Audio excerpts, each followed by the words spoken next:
yung non-eventness of buhay, of life. Yung non-event, wala namang nangyayaring kakaiba, yun na lang nang yun, wala namang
nakaka-excite, parang pag umaga, naghihintay ka ng gabi, sa gabi, naghihintay ka ng umaga, paulit-ulit, yun na lang ba yun? Same non-excitement, same boredom, and sometimes same meaninglessness. It can happen in our life. Probably our sorrow, our lack of energy can come from same thoughts, same fears, same doubts. Yung kinakatakutan natin 10 years ago, yun pa rin ngayon. Yung mga pinagdududahan natin noon, yun pa rin. At yung mga pinag-iisip natin noon, paraan ng pag-iisip, takbo ng ating isip, yun at yun pa rin. Therefore, there are the same patterns, same routine, and same mechanical existence that make life tedious. Nakakapagod ang paulit-ulit na wala namang bagong nangyayari. So, we must never forget that while life can be made tiring by sameness, the same life can be made exciting and stimulating by change. Kung sobra tayong napapagod sa buhay, mag-isip tayo, meron akong kailangang palitan. Sapagkat may himalang nangyayari pag merong napapalitan. If you don't like the sum total of what you are doing, change the equation. Kailangan palitin yung mga inilalagay na elemento. Ayaw nyo pa ng lasa ng inyong sinigang, palitan nyo ang sangkap, palitan nyo ang timpla, palitan ang proportion. Hindi pala maganda ang bunga ng nangyayari sa ating buhay, palitan ng ating mga itinatanim, ang ating mga pag-uugali. Matthew 18:3, the Lord said, I tell you the truth, unless you change, you will never enter the kingdom of heaven. So here is a major idea coming from Jesus, clarifying the importance of change. A change of heart, a change of mind, a change of disposition, a change of the way people think. So, you want to get out of a tiring life and you want to continue to be vibrant and alive and excited, have variety. It is important to introduce variety in our lives. Newness, for instance, because God is not God of sameness.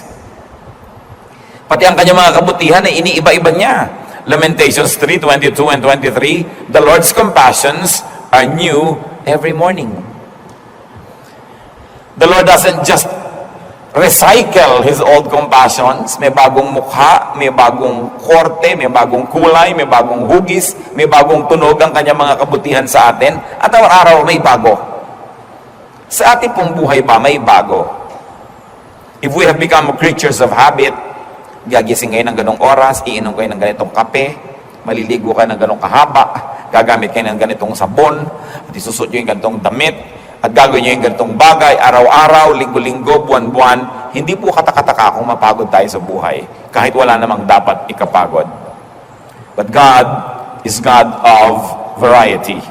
In fact, creation was replete with connotations of variety. Nung nilikha ng Diyos ang mundo, ang unang-unang bumulaga sa atin na isa sa mga katangian ng Diyos ay gusto niya maraming pagkakaiba-iba. Tao lang nga una nilikha taong ganon, pagkatapos mamaya pinatulog ulit, ginawang babae at lalaki para magkaroon ng pagkakaiba. Yun agad ang unang ginawa ng Panginoon sa kanyang creation, ang niyang ginawa na revision, nagkaroon ng change yung personality ng tao. Nagkaroon ng babae at lalaki. Genesis 1:11, let the land produce vegetation according to their various kinds. So hindi lang isang uri ng halaman, ang daming uri ng halaman. At sa magkakamag-anak na halaman, ang dami pang iba't ibang uri. Kaya kahit okra, hindi magkakamuka. Iba-iba pa ang pagka-okra, iba't iba pa ang pagka-bougainvillea, iba't iba pa ang pagkamangga. May manggang piko, may manggang kalabaw, may manggang Cambodian, mayroong kung ano-ano. Kasi ang gusto ng Diyos, iba-iba. Genesis 1:21, God created the great creatures of the sea and every living and moving thing with which the water teems, according to their kinds, and every winged bird according to its kind. So meron pang mga nilalang na nasa tubig, nasa lupa, nasa himpapawid, at meron pwedeng nasa himpapawid at lupa, nasa tubig at lupa. Maraming mga variety. Genesis 1:25, God made the wild animals according to their kinds, the livestock according to their kinds, and all the creatures that move along the ground according to their kinds. So have many kinds. Kayo rin po sa buhay. Kumisan pati yung sapin sa kama, 10 taon na, yun na rin ang yun eh. The same punda, the same everything. Tapos nagtataka pa kung bakit parang walang kulay ang buhay. Di ba maganda naman na meron tayong mga pantakip sa kama na hindi naman kailangan maging mahal ito eh. Na pang Pasko, Pasko yung kulay. Meron pang Independence Day, red, white, and blue, nakahiga kayo sa watawat. Meron kayo halimbawa pang Holy Week, puro mga violet. Pwede kayong gumawa ng pang February, may mga puso-puso. It adds variety to life.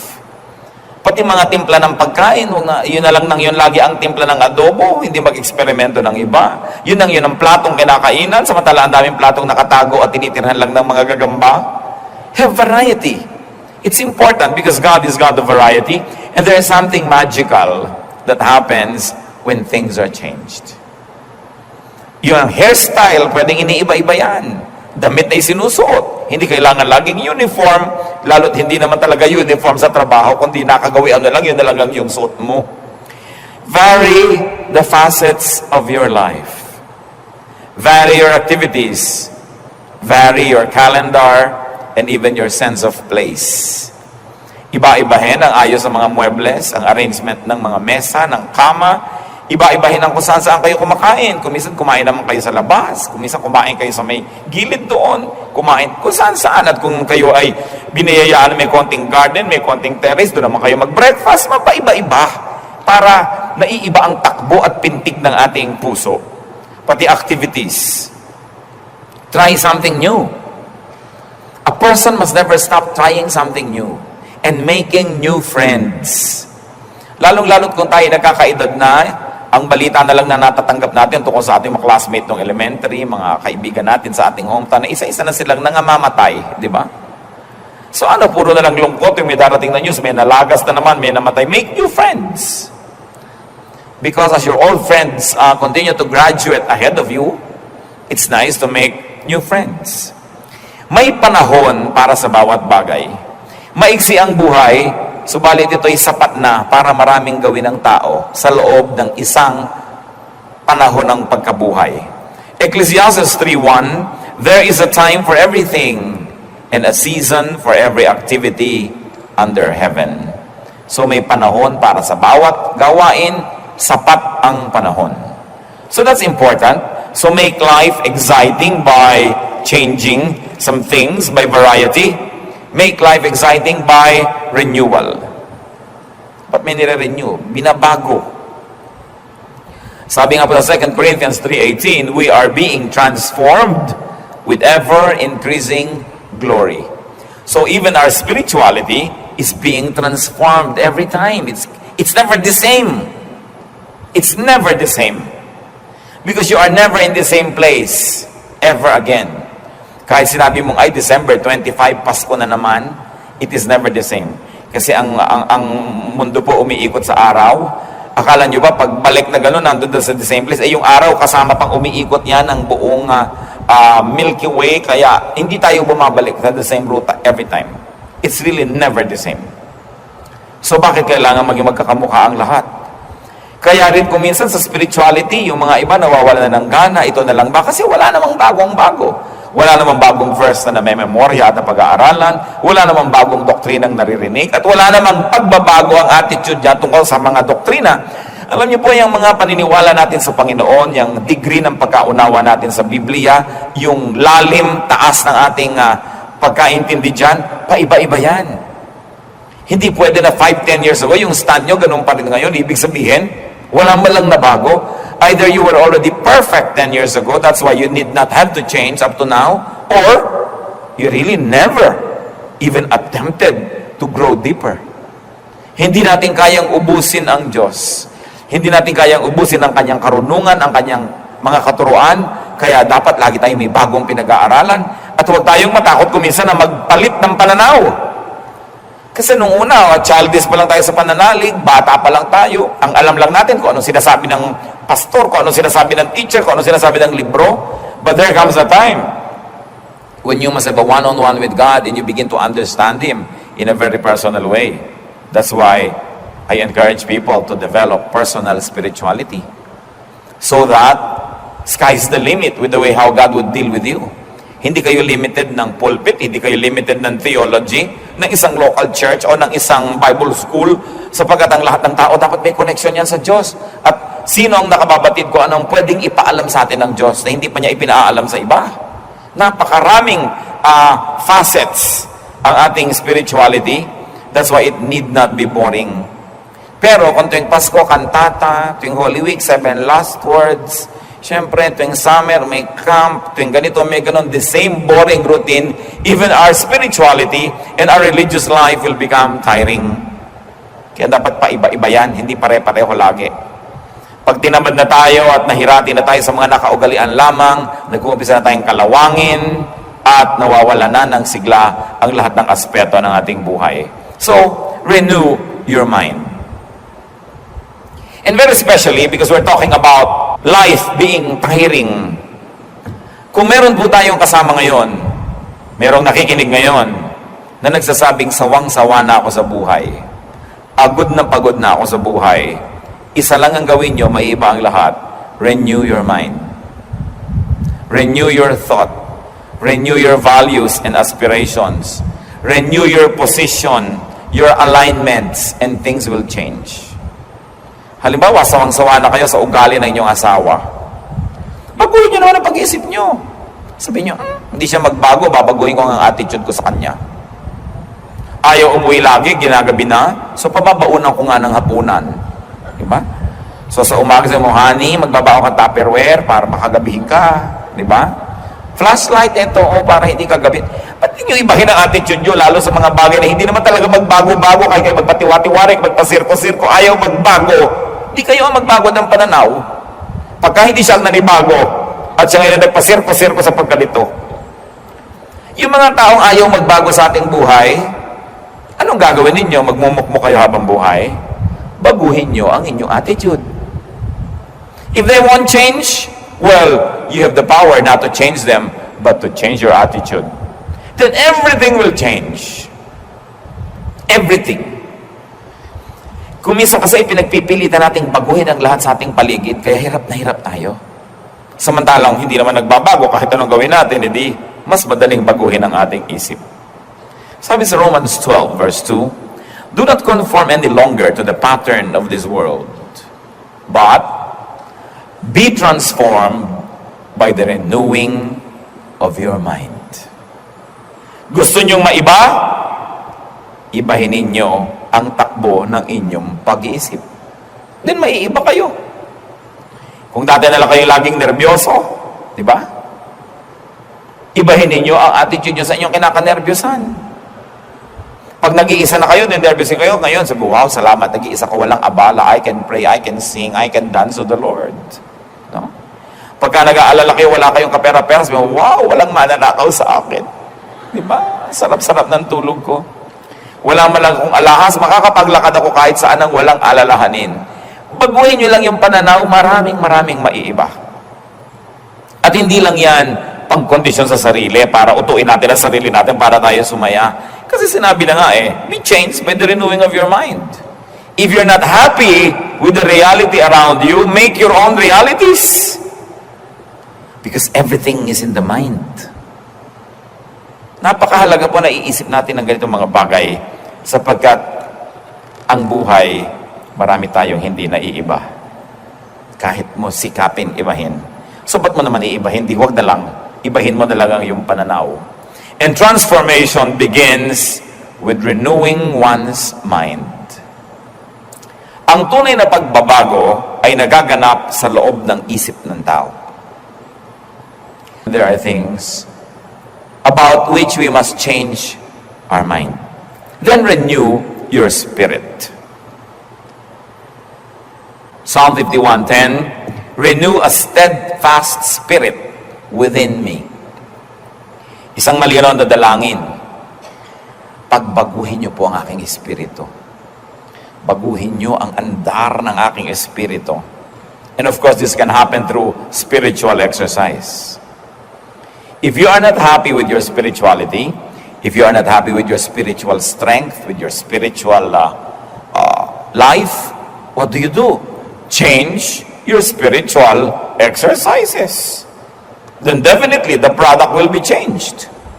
So change the pattern of your prayer, change the timing, change the place, change the way you study the Bible, change your schedules, change probably even the way you receive the Bible and its teachings, then definitely there will be a spiritual change in you. And it's important that there is that change. Renew your interaction with God, and you will definitely renew your actions.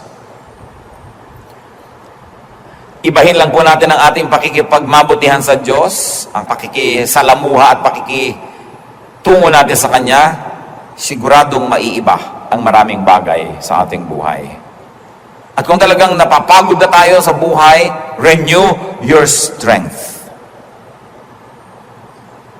Sa Isaiah 40 verse 31, but those who hope in the Lord will renew their strength. They will soar on wings like eagles. They will run and not grow weary. They will walk and not faint. Lahat ng parang imposible nangyayari. Sabing ganon. Umasa ka sa Diyos at bibigyan ka niya ng bagong lakas. Sabi niya, lilipad ka ng mataas sa mataas tulad ng mga agila. Wala pang ibon na nakalilipad sing taas ng agila.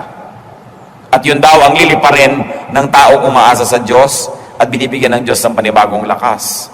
Tatakbo ka at hindi ka mapapagod at maglalakad ka ng walang tigil ng kalalakad at hindi ka manlulupaypay. Ibig sabihin, supernatural strength can be given by God to those who depend on Him for renewal. So kung nanghihina na tayo, humingi tayo sa Lord ng kalakasan muli.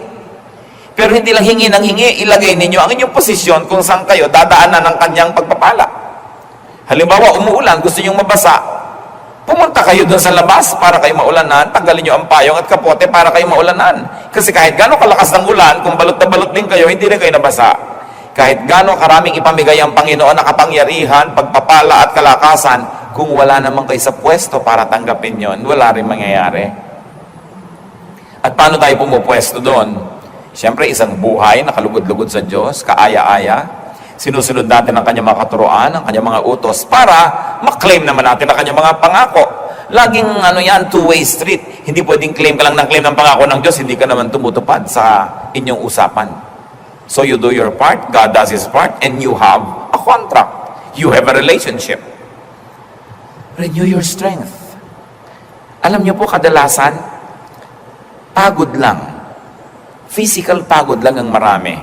Kasi, sa kagustuhan nating kumita, sa kagustuhan nating maraming magawa, hindi na tayo nagpapahinga, hindi na tayo nagbabakasyon. Pag sinabi mo magbakasyon ka, magagalit pa sa'yo. Paano ako magbakasyon? Dami-dami na yung pangangailangan. Tingnan mo ang itsura mo. Kung hindi mo talaga kailangan ng bakasyon. So, kailangan ng tao nagbabakasyon, kailangan ng tao nagpapahinga.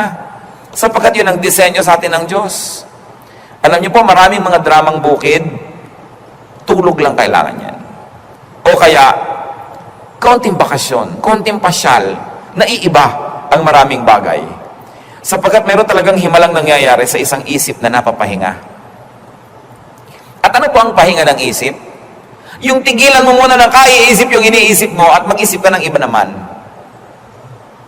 At yan po ang kailangang ibalik natin sa ating buhay. Yung pagbubulay-bulay, pagninilay-nilay, pagdidili-dili.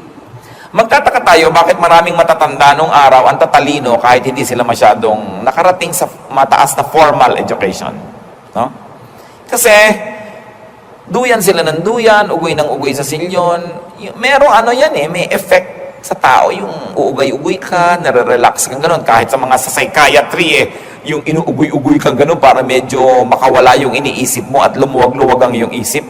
Wala na sa mga bahay natin yung mga duyan-duyan at silyon-silyon. Wala na kasi tayong panahon na mag-isip. You know, the art of doing nothing is important.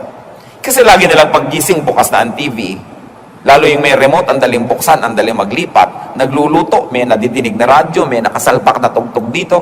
So hindi na napag-iisa yung ating isip. We must be silent enough every now and then so that we can hear our mind think. And so that we can hear the voice of God. Or we can just be silent and empty enough to receive refreshment, to receive inspiration, and to receive a touch from God. So ibalik po natin yon. Hindi naman lahat ng tao ay may pribilehyo na maging maluwag ang bahay, magkaroon pa ng mga duyan-duyan, pero it's all in the mind. Kahit sa isang maliit na lugar, pwede kayong manahimik. Indulge in something you enjoy. Lagi na lang din tayo nagmamadaling maligo. Sa dami kasi nang nakapila doon sa banyo kumisan. Pero kung nag-enjoy kayong maligo ng matagal, mga alauna ng umaga, tulog na lahat ng tao, maligo kayo ng matagal. Diba? Indulge in something you like, which is not really bad. Para yung lumalakas ang ating espiritu. Renew your strength. Renew your strength, and if you do that, you will definitely renew your activities and your capabilities. Kaya kahit ang mga opisina, nagbibigay po ng mga mandatory vacations to employees. Kasi alam nila, pagbalik niyan, may bagong ideya, fresh na naman. Hindi yung nandyan nga araw-araw, hindi uma-absent, pero nakasimangot naman, wala kasigla-sigla, at wala kaklatoy-latoy ang ginagawa sa buhay. So it is important to have a break. And ask God to renew His dealings with you. You can ask God. Even ask God to renew His revelation of Himself. Pwede naman natin hingin, Lord, magpakilala naman po kayo sa akin ng bago tungkol sa inyo. Yung hindi ko naman kayang ubusin ang pwedeng malaman tungkol sa inyo. So, teach me more. Open my eyes. Reveal yourself to me. Lamentations 5:21, restore us to yourself, O Lord, that we may return. Renew our days as of old. So, ibalik niyo po yung mga dati, yung mga magagandang dealings nyo noon, pakiulit nyo naman. Ibalik nyo kami sa inyo, at kami na may makakabalik para may panibago tayong relasyon. Merong chapter 2, chapter 3 ng ating magandang pakikitungo sa isa't isa. Ask God to do that. And very importantly, renew your youth. Yung kabataan, renew your disposition and attitude. May attitude kasi tayo, matanda na ako, hindi na bagay sa akin yan. Sino naman ang may sabi? Pag hindi pinagbabawal ng Biblia, hindi naman masama. Meron kasi tayong mga impositions that we place and really enforce in our own lives. Na hindi ko pwedeng gawin yan, hindi ko pwedeng gawin yan. Siguro dapat tayong medyo mag-review ng ganyan mga bagay. If God does... So renew your youth. Psalm 103 verses 2 and 5. Praise the Lord, O my soul, and forget not all His benefits, who satisfies your desires with good things, so that your youth is renewed like the eagles. Ginawa po dito na talinghanga yung agila sa pagbabagong anyo sa pagiging bata muli. Interestingly, ang mga eagles po ay talagang nag-iedad yan ng talagang matanda. Humahaba talaga ang buhay ng mga agila. Huwag mo lang barilin at saltik-saltikin. At huwag mo lang kalbuhin yung gubat na tinitira niya. Hahaba ang kanyang buhay. Pero pag tumatanda na ang kanyang itsura, alam niyo po ba na nalulugo ng kanyang balat, ang kanyang balahibo? Sa oras na yun, parang ang pangit niya dahil kalbo at tanggal-tanggal, hindi pantay-pantay. At pagkatapos yung kanyang tuka, ay biglang parang lumuluma, parang ngipin na maluwag, at itutuka niya ng itutuka niya, at tatanggal. Pero may tutubong bago. At pagkatapos may lalabas ang mga bagong balahibo. Pag nakita mo itong agila na to that was renewed, akala mo iba. Pero siya pa rin yun. Kaya sinabi dito, the Lord satisfies your desires with good things, so that your youth is renewed like the eagles. Kaya ginawa siya na example, na pwedeng-pwede, na kahit may edad na tayo, magkaroon pa rin tayo ng anyo, ng lakas, sigla, pananabik sa buhay, na parang para lang sa mga bata. Hindi yung pagka tayo po ay nagkaedad na, parang inaantay mo na lang tawagin ka ng lupa. Kailangan meron tayong mga proyekto, meron tayong mga excitement, meron pa tayong mga inaasahang mangyayari para ang buhay patuloy na maging kasiya-siya. All in all, it's really just about changing the way we think. When life becomes tiring, you need a change of scenery. You need a change of pace. Kung mabilis, magbagal. Kung mabagal, bilisan. You need a change of focus and point of view. It's all a matter of point of view.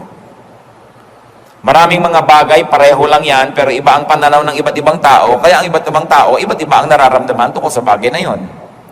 Pag umuulan at ayaw mo ng ulan, malungkot ka. Pero yung natutuwa sa ulan, masaya.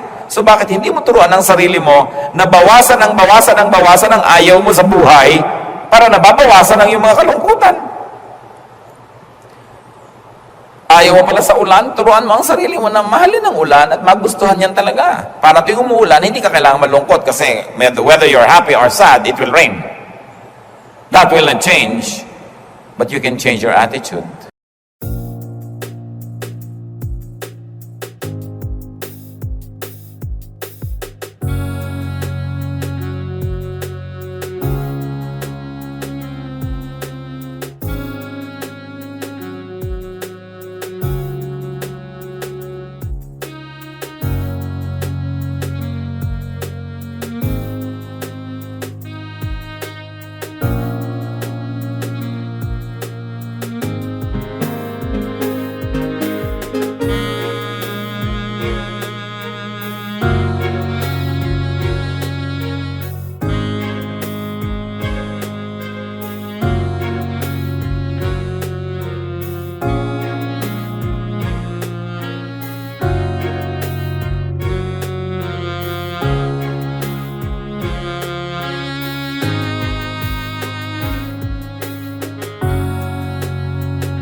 Alam niyo po yung mga taong maraming ayaw, maraming hindi pwede, maraming kasalanan, mahirap sumaya.